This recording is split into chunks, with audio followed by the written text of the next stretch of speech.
Today's episode is sponsored by Trading 212, the platform bringing commission-free investing to everyone. Welcome to Many Happy Returns, where we aim to make you a better investor. I'm Roman. And I'm Michael. Investors and policymakers count on official data to stay grounded. But recent blunders in the UK and growing politicisation in the United States have shaken trust in the numbers. I want to know what's gone wrong and whether markets should be worried. And in today's dumb question of the week, what is GDP-B?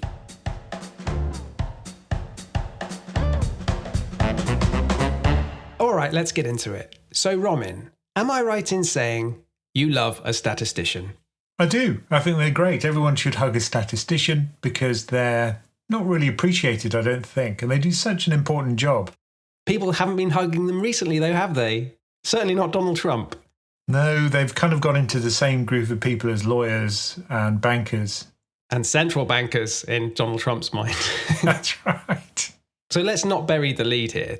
I think the reason we're doing this episode this week is because Trump did something pretty unprecedented and he fired the head of the Bureau of Labor Statistics. And the reason he did it is because he didn't like the latest job numbers.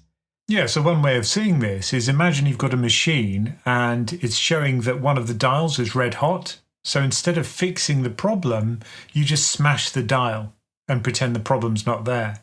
I think that's a really bizarre way of approaching economic data. But weirdly, is a tried and true way that people with a more authoritarian bent have gone about it over the years. Yeah, this is the kind of thing you'd expect from a regime like China, or maybe an emerging market country, but not something you'd expect from the largest economy in the world.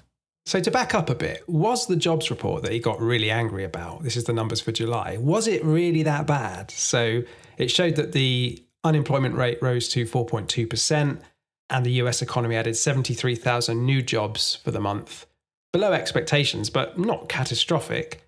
But I think the big story was the revisions, wasn't it, to prior months, which meant that there were 250,000 fewer jobs in the economy than had previously been reported. And it took the sort of trend line way down to show the economy cooling quite significantly. And I think it's important to understand how these statistics are generated and the two different surveys that go into these jobs numbers. The first one is the current employment statistics, which is also called the payroll survey. Now, that is a survey of 160,000 businesses and government agencies, and it covers around 400,000 work sites. Now, that uses payroll records for those organisations to count the number of jobs. Then you've got the household survey, which isn't done by the BLS, the Bureau of Labor Statistics, it's done by the US Census Bureau for the BLS. And that samples about 60,000 households in the US. And it uses the information, the survey responses, to work out the individual employment status. So what's the upshot of all this then? Well, the upshot is that the surveys are published before they're complete. So that's the problem. And that means that by the time they are complete, you have to revise previous month's numbers. Usually the last few months are the ones which change the most. And in the July data for 2025, the revisions were enormous. And that's often the case if you're going through one of these changes in the direction of the data. But I think the point here is that revisions themselves are not insidious. It doesn't mean the data is unreliable. In fact, maybe the willingness to revise the data is actually a sign of transparency and of an official body doing its work. But Trump didn't like it. I think that's because he doesn't understand it. If he did understand it, he realised that the updates are just part and parcel of the process and just the way these things are reported. You try and report it before it's complete because it gives a really good read on the economy and a timely read.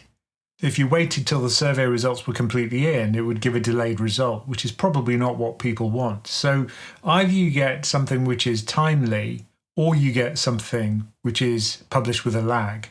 Okay, that's one way to look at it. Another way to look at it is to say the numbers were rigged in order to make the Republicans and me look bad.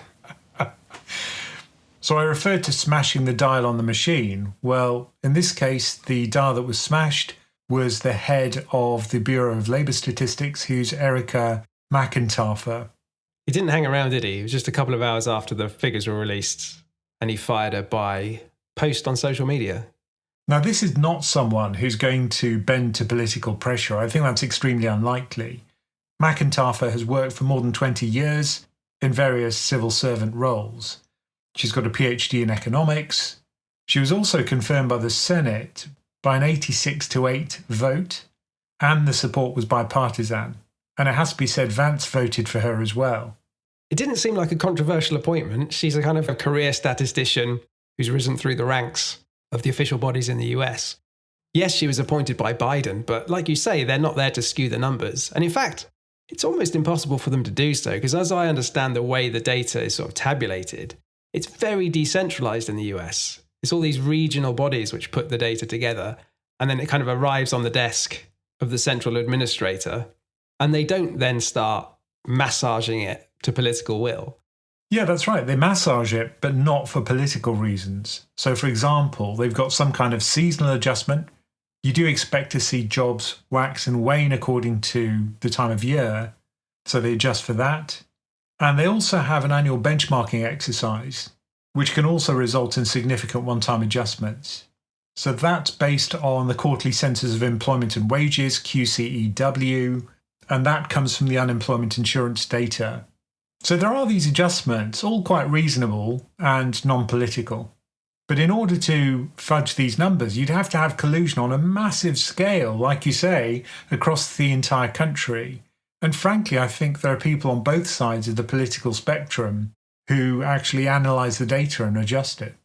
I think the worrying thing would come over the sort of medium term. If you've got a lot of political pressure at the top of the organisation, it's not that they would do something egregious and, just like double the jobs numbers or something. It's the fact that as you're creating the methodology, you do have to make hundreds of decisions, don't you? How you're going to collect the data, how you're going to weight it. And those are judgment calls, lots of judgment calls. And perhaps if you always took the flattering route in every decision, it would boost the numbers. But it's sort of a long-term process to get there. And this hasn't come out of nowhere, has it? This firing of the top official. Back in March, I saw that the Trump administration actually disbanded two key bodies, the Bureau of Economic Analysis Advisory Committee and the Federal Economic Statistics Advisory Committee. And their job was to sort of provide external expert guidance and improve how data is collected and measured. They just sort of bin both of those. And Reuters released a survey last month where they asked loads of different economists, well, are you starting to get worried about the accuracy and trustworthiness of US economic data? And 89% of those economists said they were concerned about the quality of the data, and 41% said they were very concerned. So let me just refer to something that Jerome Powell said in a recent Fed monetary policy meeting press conference. There was a question about whether the BLS, the Bureau of Labour Statistics, can continue performing their mission effectively if they're going to have an 8% reduction in headcount. And that's something that's just been proposed. So Powell said, I'm not going to comment on the administration's proposal, but he said, we're getting the data that we need to do our jobs, and it's really important that the good data helps not just the Fed, it helps the government, it also helps the private sector, and it's important that they continue to get better at data. That's what we've been doing for 100 years. We've been getting better and better and better. It's very hard to accurately capture in real time the output of a $20+ trillion economy. And the United States has been a leader in that for 100 years, and we really need to continue that, in my view. So pretty strong words in favour of good quality data. And the Fed's always saying, we're data dependent, but if the data is not reliable, well, suddenly their judgments will be clouded. I think it's a really good point about the impact of budget constraints at these agencies. So I saw that if you look at their budgets adjusted for inflation, they've actually got about 14% less money than they did around 10 years ago. And you'd mentioned the BLS headcount falling. It's already fallen something like 15% over the last few years. And that is having an impact already. So the BLS is calculating and publishing fewer statistics. And maybe the biggest impact you see is that they're imputing, it seems, a lot more prices rather than measuring them directly. Yeah, I saw something like a third of the numbers are now imputed, and that's gone up hugely recently. Yeah, from less than 10% at the start of the year. What does that mean, though? You know more about statistics than me. What does it mean to impute a price? Well, let's say you wanted to measure the price of apples, but you only had the price of oranges. Could you make a stab at what's going to happen to apples? Well, probably. They're both fruit. They're sold by the same shops. So if you put one up, maybe you'd put the other up. So you can do a kind of regression analysis to work out one price from another, but it's not the same thing as measuring the price of both.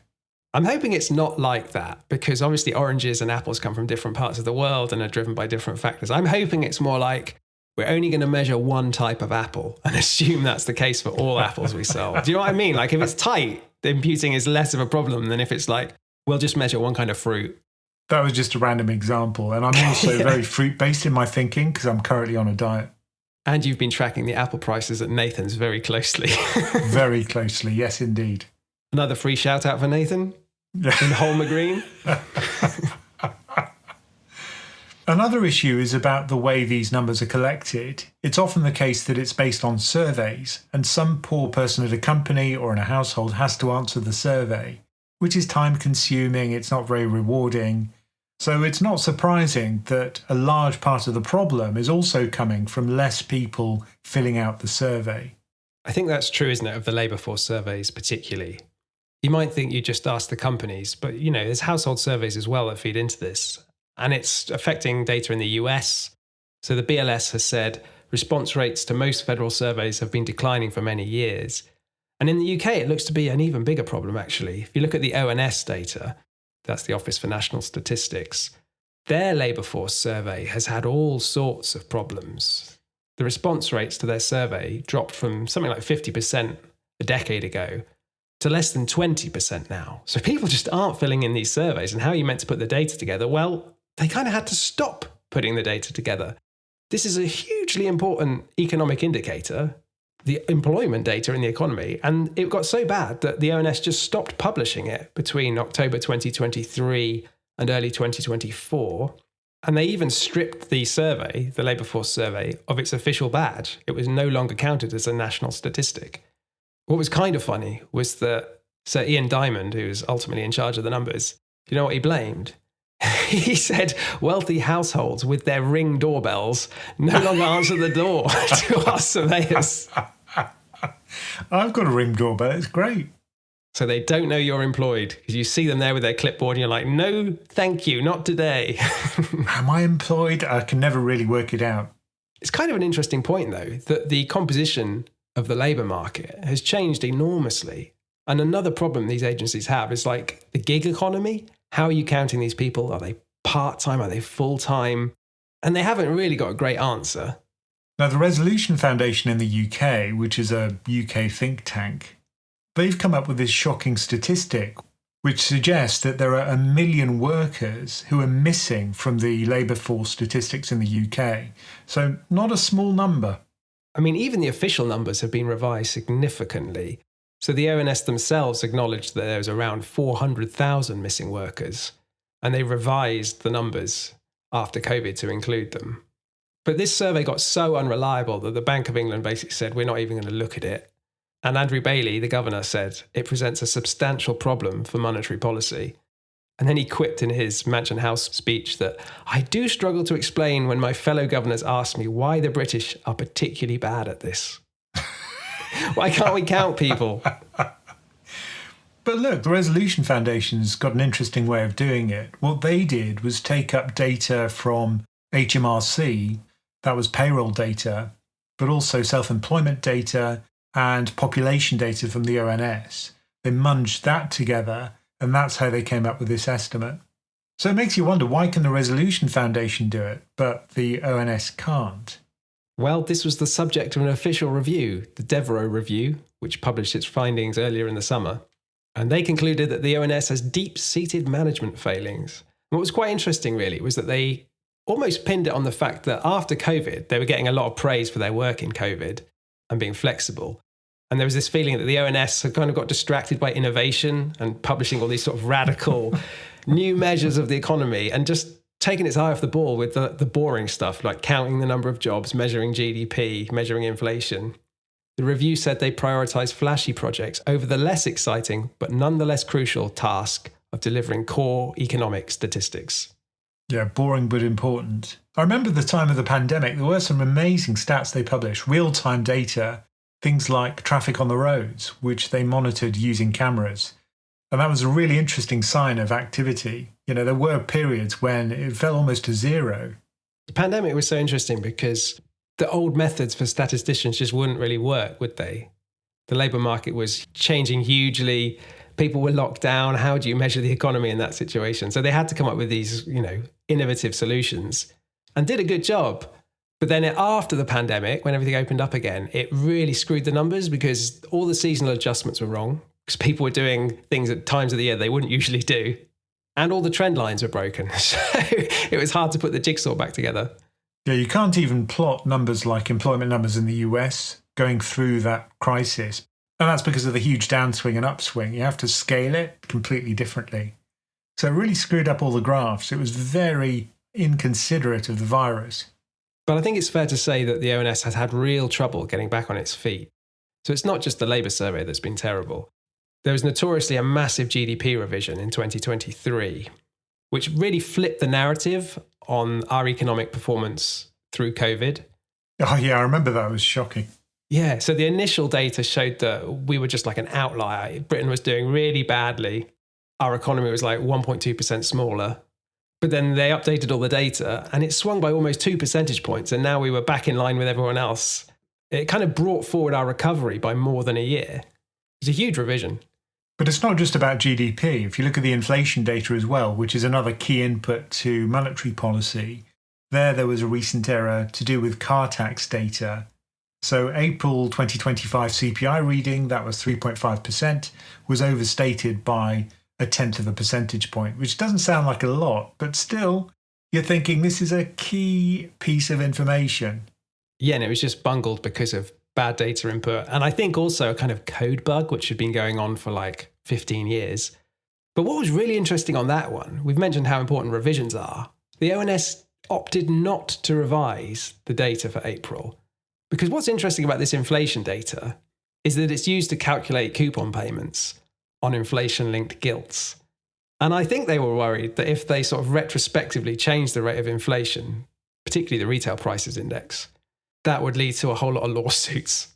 Now, there is a 6-month lag when you're calculating those inflation numbers for UK inflation-linked bonds. And I think it's for that very reason. It's because of these revisions.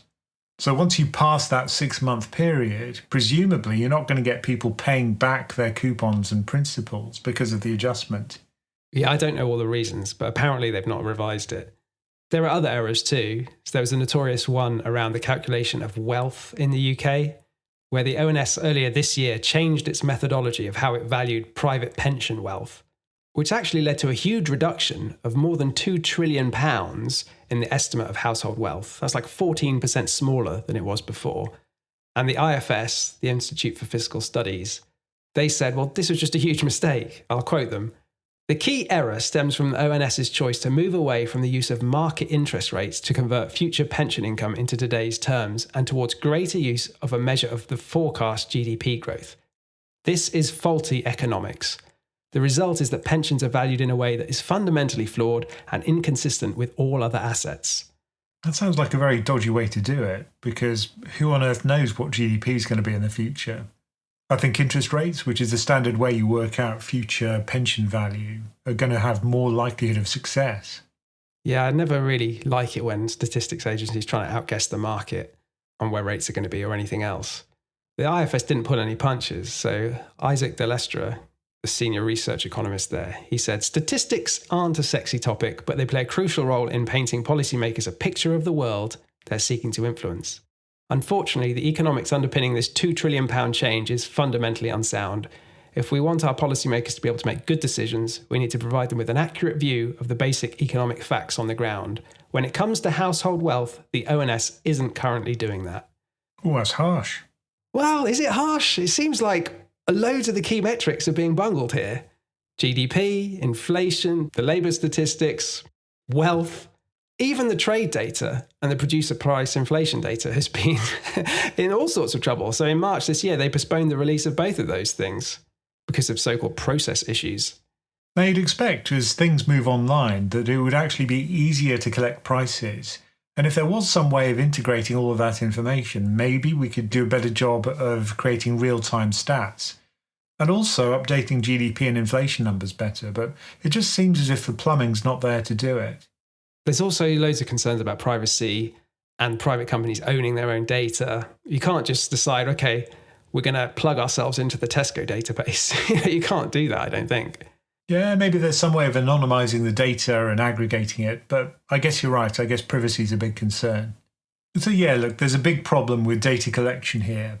But the outcome of that review that you mentioned, the Devereux review, was that they want a £10 million systems overhaul, plus they're going to split the leadership of the ONS. So one person's going to focus on data accuracy, that's the national statistician, and then there's going to be a new chief operating officer who's going to fix the organisational issues. Let's hope it works. The Bank of England's counting on it, right? They keep nudging the ONS saying, please get this labour force survey working again. But it's going to be next year at the earliest, I think. Today's episode is sponsored by Trading 212, the platform bringing commission-free investing to everyone. Trading 212 Stocks and Shares ISA is the cheapest way to invest, with zero commission and the lowest FX fees I could find on the market. Looking to keep things simple, you can easily automate your investing with pies that allow you to rebalance your portfolio at the click of a button. Customers with Invest accounts can also benefit from the Trading 212 card, which has no FX fees, true interbank rates, and offers 1.5% cash back on all transactions up to £15 per month. Many Happy Returns listeners can claim free fractional shares worth up to £100. Just create and verify a Trading 212 Invest or Stocks ISA account, make a minimum deposit of £1, and use the promo code RAMIN, RAMIN, within 10 days of signing up, or use the link in the show notes. When investing, your capital is at risk and you may get back less than invested. Past performance doesn't guarantee future results. Pies and Autoinvest is an execution-only service, not investment advice or portfolio management. Automatic investing refers to executing scheduled deposits. You are responsible for all investment and rebalancing decisions. Free shares can be fractional. 212 cards are issued by Paynetics, which provide all payment services. Trading 212 provides customer support and user interface. Terms and fees apply. Okay, so I want to go back to the US because the issues here are different between the UK and the US when it comes to statistics. In the UK, you could say the ONS has been doing a poor job, but it's not because they want to do a poor job and it's not because of political pressure. It's difficulties coming out of COVID and challenges with how the structure of the economy is changing. But in the US, people are now laser focused on this question of politicization and is there going to be pressure to just overtly rig the numbers? What I think was quite interesting is that in reaction to Trump's move to fire the head of the BLS, even some Republicans spoke out against President Trump, which we know they're very reluctant to do. So, for example, Senator Cynthia Loomis, who's a Republican, said, if the president's firing the statistician because he doesn't like the numbers, but they're accurate, then that's a problem. It's not the statistician's fault if the numbers are accurate and that they're not what the president had hoped for.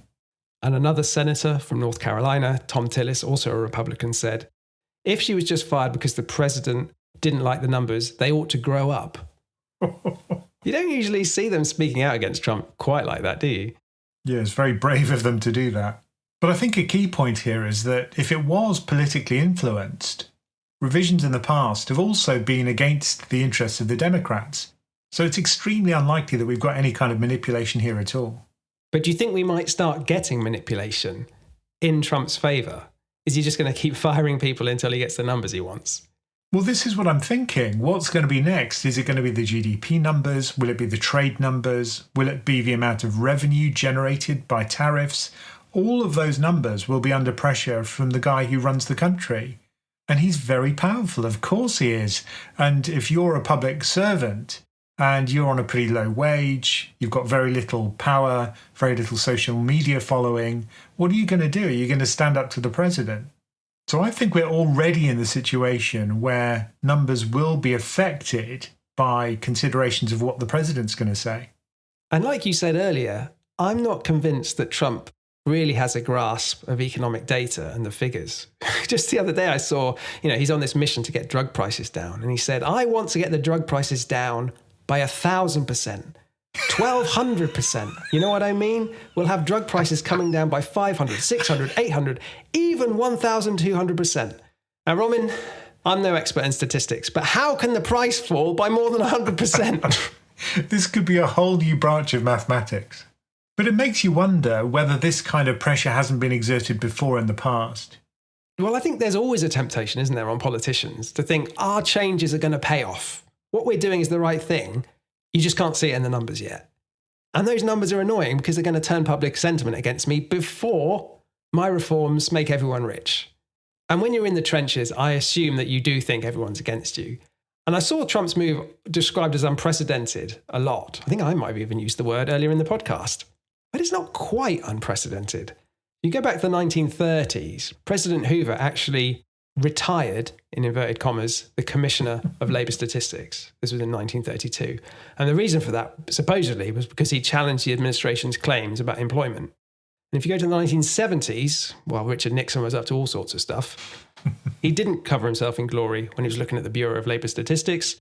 He actually went on some sort of crazy rampage looking for Jewish employees there, and ended up transferring 2 senior officials and demoting 13 employees because he thought they were against him. So we have seen meddling in the past. That is shocking. I didn't know about that. I sent you the Wikipedia article, so it must be true. But it's rare, right? It's difficult to find these situations where governments, in the US at least, and developed markets, have overtly manipulated the data. It's true. In the US, it is rare, and that's why it's worrying. But it's not unprecedented around the world, far from it.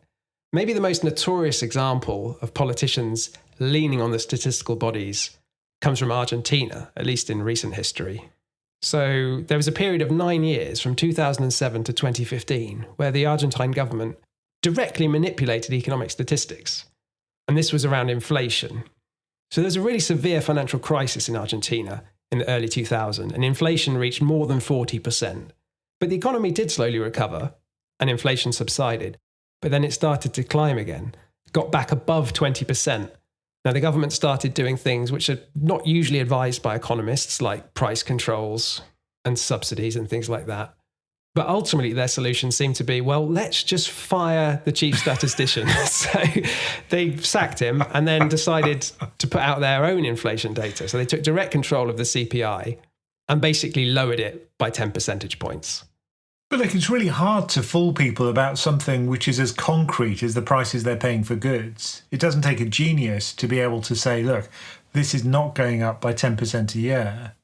Okay, it's difficult to take a whole weighted basket of goods in a consumption basket and come out with the CPI number, but it's not now impossible to do that. I know that there were various unofficial measures of inflation published once the official statistics went off the rails in Argentina. And interestingly, all the surveys of citizens and market participants showed that their inflation expectations and belief around inflation aligned very closely with the unofficial numbers. So it didn't really fool anyone. And I think Argentina paid a price for it. You know, there was a risk premium added to their bonds because we don't know what the numbers are. And of course, you'd expect this kind of behavior from authoritarian regimes. So, for example, in Russia, under Vladimir Putin, Russia's state statistics agency, Rosstat, has been accused repeatedly of manipulating the economic data to please the Kremlin. And when this was investigated, it actually showed how Rosstat would bend over backward to correct bad numbers and bury unflattering statistics. And this was at the behest of political superiors. If you go back through history and you're looking for the most catastrophic outcome from manipulating economic statistics, you probably look at China and their Great Leap Forward, as it was called. So here, it was a centrally planned economy, essentially, and they would rely on the numbers that were coming in to make decisions about economic activity. And one of the key inputs was the grain production statistics, like how much food are we growing. And unsurprisingly, all the local regions were kind of incentivized to inflate their numbers, saying, look how much wheat we're producing. And when it all got tallied in the central government, it looked like there was way more food than there actually was. And the government sort of was seizing larger and larger shares of the harvest. And the result, as we know, was the Great Famine. You know, it's like 30 million deaths in the late 50s. I'm not suggesting America's going to have that now, but, you know, it's never good, is it, when you start manipulating the numbers? Let's hope it doesn't turn into a situation where the administration is literally just publishing its own numbers and making them up. Yeah, if you had to give a government a score as to how well it's doing its job, I'd say one of the most important things on which I'd score them would be transparency and accuracy. Of course, we don't want governments to be corrupt. They don't take bribes for favours. We want them to run the country as efficiently as possible, not to be fiscally irresponsible, but to keep the show on the road with the minimum invasion of our lives as possible. Just get it done and don't tell me about it, and I don't want to pay too much for it. And I don't want to answer the door. I've got a Ring doorbell for a reason. Just tell me the numbers. But I think the point here is we all rely collectively on these numbers. We need a shared truth in a democracy where we can say, this is what the numbers are. Now, we might disagree about how we fix problems or even where we want the numbers to be. But, we should agree on what they currently are. And if we take it onto a question of efficient markets, if no one trusts the official data, that's a big problem, because then everyone needs to look for this unofficial, potentially more reliable data, which is costly and not widely available. And therefore, the market becomes really inefficient because those big institutional investors and hedge funds who have all this real-time data, because they have cameras everywhere and they're counting shoppers and they're doing all this interesting stuff, they then have a huge advantage over everyone else. And I guess when you're thinking about which countries to invest in, you'll also be thinking, how reliable is my data about that country? And now if America's looking like it's going to be less reliable, then certainly at the margin, you'd be thinking, I'd rather invest in a country where I know the data are more reliable. There are processes to try and harmonise data around the world. There's the system of national accounts, which is kind of a high-level thing, which sets standards around how to measure economic activity. And those things are really important. Like you say, we want to be comparing apples to apples at Nathan's or elsewhere. I think the other problem is governments have to operate in a way by consensus. You need the public to buy in. Even if you've got unpopular policies, you need some minimum level of public support, as does the central bank. If there's bad data going in, that means the central bank might make errors or be less sure about its decisions, and it can't communicate effectively. And when unpopular decisions have to be made, I think there'll be less public understanding. Or alternatively, the government will just drive the economy off a cliff and we won't know until it becomes obvious there's been a disaster, which would be possibly the worst outcome. So where do you think we are right now then in the US? This was a weak jobs report. I think it's clear that the economy is weakening. The Fed is probably going to cut interest rates next month in September, which ironically is kind of what Trump wants, right? This weak jobs report might be playing in his favour, at least when it comes to interest rates. Yeah, I think at this point, people are still shocked when they fire the head of the Bureau of Labour Statistics, which is good. It's good that people are shocked. But based on what we know right now about the US economy, it's still in pretty good shape. Unemployment's low, growth is pretty good, and overall, it's buzzing along. If you look at earnings growth in the United States, it's pretty strong, certainly in the tech sector and certainly in the communication sector. Of course, there are other sectors where it's not doing so well in terms of earnings growth, but those sectors are important. So we may come to rely more heavily on private data rather than publicly available data via these government agencies. I guess these official statistics tend to be backward-looking anyway, right? Like you're not going to trade on GDP necessarily, not short-term trade on it. I guess the non-farm payrolls is a more timely measure and does move markets when it's published. Yeah, and we've got the PMI indices, which are publicly available, but which are privately produced. So maybe that's the kind of middle ground where it turns out that these private surveys, which are publicly published, which have to be published that way because they're market moving, maybe there'll be more focus on those because those won't be so easily manipulated politically. I don't know. Like, if Trump puts his mind to it, he can put the boot into private companies as well. Maybe it would just be easier to, make the economy good, keep it going in the right direction rather than trying to fake the numbers. Now, these economic indicators are really useful if you are an investor. And with the trackers, which we offer to our premium members, you can keep track of many of them. So if you wanted to get access to those and all the other goodies of membership, just go to pensioncraft.com/membership. Okay, today's dumb question of the week. What is GDP-B?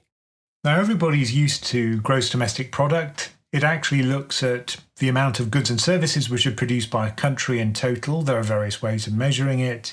But there are certain things which it doesn't measure. and GDP-B tries to fill that gap. Yeah, I quite like it and got intrigued about it because when you look at measures of an economy and a country, there are two extremes really. There's GDP, like you say, which just measures output, what's being sold and for how much. Then at the other extreme, you've got those kind of subjective, fuzzy measures like happiness, life satisfaction. And those don't really fill me with confidence either, because I don't believe that Scandinavians are as happy as they say they are. Statistics. It's dark, it's cold. Yeah, you got the northern lights, but come on, life's not that good. So in the middle, we need a middle ground which gets somewhere between the objectivity of GDP and the subjectivity of well-being. Step in GDP-B. The B stands for? Benefits. Benefits, yes. So what this does is it looks at how much consumers benefit from goods and services, including those which don't have a direct monetized value. So they might be free or subsidized, which is the case for many digital goods nowadays. I think that's right though, isn't it? If you think about things like Google, like a search engine, at least from a consumer point of view, that's free. And it's a huge quality of life improvement. Also, Wikipedia. This podcast wouldn't exist without Wikipedia. And we don't pay for it. But these things, I think, do meaningfully improve our quality of life. And they have an economic element to them, even if it's not directly captured in GDP. However, GDP-B does capture it, or tries to. So firstly, how do they measure GDP-B for a service which is free? Well, one way you can approach this, and the way they do it, is to say how much would you need to be paid to give up a free digital service? So let's say Google Maps or YouTube for a year. Or this podcast. A lot of money, surely. So the actual question they ask, and this is an approximation, is would you give up Google search for a month in exchange for X pounds? And the price at which 50% of the respondents say yes is the implied value of that good. To me, that makes sense. I mean, it's going to be kind of skewed by the ability to substitute, right? I can give up Google search. Can I still use Bing, or am I giving up all search engines? Anyway, all the nuances aside, I'm sure they're doing the best job they can. What would be the effect of this on the underlying GDP numbers? Well, the effect is surprisingly large. So, for example, if we look at Facebook, this would have added between 0.05 and 0.11 percentage points to annual GDP-B growth in the United States. And that's for every year since its launch in 2004 through 2017. Is that a big revision? Around 0.1%? Yes, because over that period, average real GDP growth was around 1.83% per year. So if you add Facebook, this would have increased it to 1.91% per year. What's ironic is I would actually pay good money not to have to use Facebook. But I think there are other services, aren't they? So the other thing I've seen mentioned are things like smartphone cameras and all the innovation we've seen there. Yeah, so that would have added a massive 0.63 percentage points per year. Yeah, that makes sense because, you know, I'd have to be paid a lot to give up my smartphone. I'm reliant on it. I couldn't live without it. If I leave the house, I get panicky. If I haven't got my phone with me, I just can't live without it. Yeah.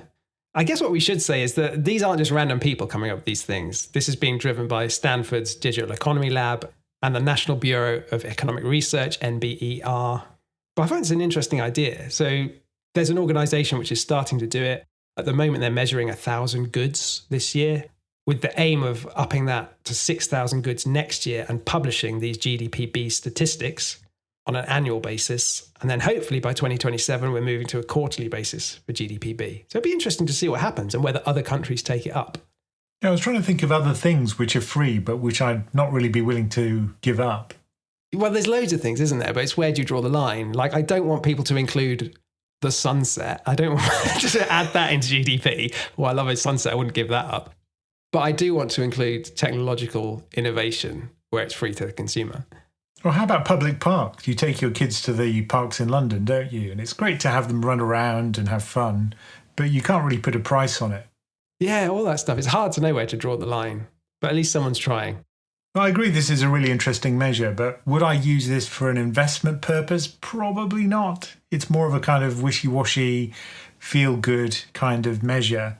If people haven't actually paid for something, I always question whether their responses are reliable. I'm going to throw all our good reviews on iTunes in the bin then. Maybe that's a good time to mention. It'd be great if you could leave us a review on Spotify or iTunes or wherever. Yeah, and it'll cost you absolutely nothing. Thank you for joining us for many happy returns. Keep sending us your questions, no matter how dumb, at mhr@pensioncraft.com. And do remember to check out PensionCraft.com for all the information about our membership, courses, and investment coaching options. Many Happy Returns is a PensionCraft production, co-hosted and executive produced by Roman Nakiza and Michael Pugh. This podcast is for informational and entertainment purposes and is not financial advice. We do not provide recommendations or endorse any decision to buy, sell, or hold any security. We cannot be held responsible for any actions listeners may take, and investors are encouraged to seek independent financial advice.